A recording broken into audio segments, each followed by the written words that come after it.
translate the Trey Lance to Dallas trade for me in Jerry Jones's mind. I think you're fluent in Jerry.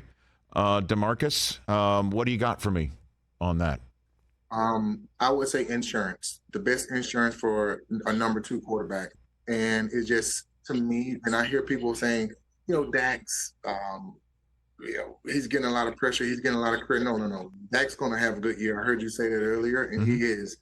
But if something happens, just like when Peyton went down, Brock Osweiler was in the game, and he took us to win a couple games until he was able to get back to win that championship game. That's the guy, to me, Trey Lance, right now.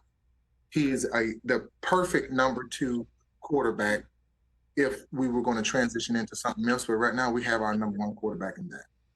Well, Cooper Rush went 4-1 last year. That's the point. That you're calling him Cooper Rush insurance. I agree, but a lot of folks are thinking that's Dak insurance because Dak isn't all that, and his contract is going to have to be at some point taken off the books because he's too expensive.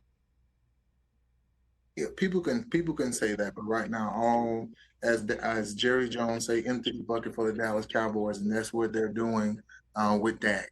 They have everything on Dak and saying you're our number 1 guy. I don't know exactly why it happened, but for me, it's like, well, okay, well, you have 2 great quarterbacks on the team that can actually benefit the team.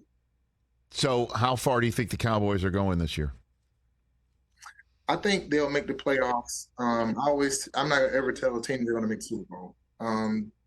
They'll make the playoffs, but it's all about injuries. If they can, get into the playoffs and be sort of pretty healthy, they can go a long way. And then the Super Bowl is the Super Bowl. You never know. Right, and you've been on a team. You mentioned, the Super Bowl 50 Denver Broncos and making the Super Bowl the year before, and Peyton Manning and you guys having lost to Seattle in MetLife where Aaron Rodgers plays, Demarcus, and now he's the latest quarterback to switch teams. Tom Brady won one in year 1. Peyton won one in year 2, went to Super Bowls back-to-back, obviously, for you guys. How far do you think the Jets are going this year, Demarcus? I think the Jets can go a long way. When I start looking at their defense and how they are playing, they're playing really, really well. A lot of people, they're seeing Aaron Rodgers, but you got to start looking at this defense that's been set up, that's been playing for an offense that haven't been scoring any points, and now you got Aaron Rodgers in there that can orchestrate a game, change the game for them, and give them more time to rest to get him short field to score. So to me, it's a weird thing, but it's a sleeper team. Sleeper team. It's one of those. Yeah, man, they're a sleeper team. Everybody's gonna count them out. Yeah, it's Aaron Rodgers' first year.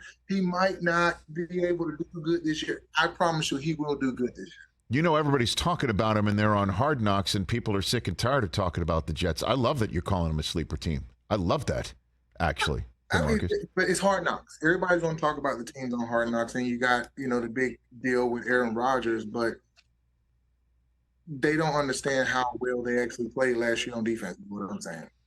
So now you got a captain on offense. Do you see any similarities between Rodgers joining this team, and that's the difference from Peyton Manning joining your team, and that was a difference? I see some similarities. Because you have maturity, you have a captain now on offense that can orchestrate everything, and the defense has always been solid for the last 3 years if you go back and look at them. Catch the Rich Eisen Show every single day on the Roku channel, 12 to 3 Eastern, for free.